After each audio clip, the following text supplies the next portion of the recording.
the most important thing is this. I got into the ANC via student activism, SASCO. And there is something I will never forget about SASCO. At least my SASCO during that time.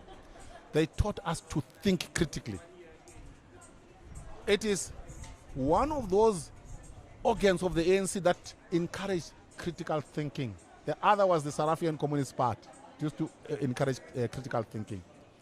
So in the traditions of critical thinking, at some point, and now I was educated and I'm working, I realized that there is absolutely no way that I can outsource my thinking to a collective called the African National Congress. I said, you know what? I have brains. I read books. I know what's going on in the world. I'm educated. I can actually feed my children without me being done any favor by anybody. Even now, for the past 15, 20 years, I have been self-employed, by the way. I employ myself. So why must I be afraid that someone is going to affect the life of my children if I can create work for myself? To be educated means exactly that. The thing called civil society elsewhere in the world is a group of educated people who can survive without receiving favors from those who occupy government offices.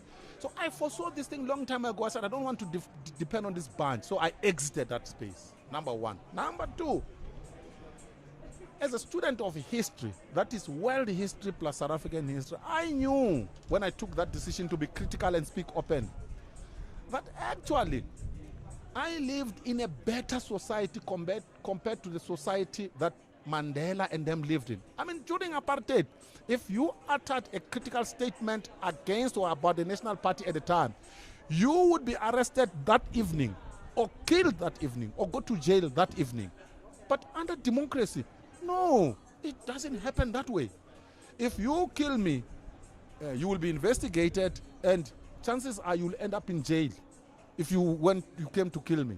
But also, if you kill me, you're not going to kill ideas. So I knew that I was living in a free society. Lastly, in relation to this, is this. Yeah. So I understood South Africa to be a laboratory. The new South Africa to be a laboratory. That it would become what we make of it. And I felt privileged that I can decide what kind of a society I want to see in the future.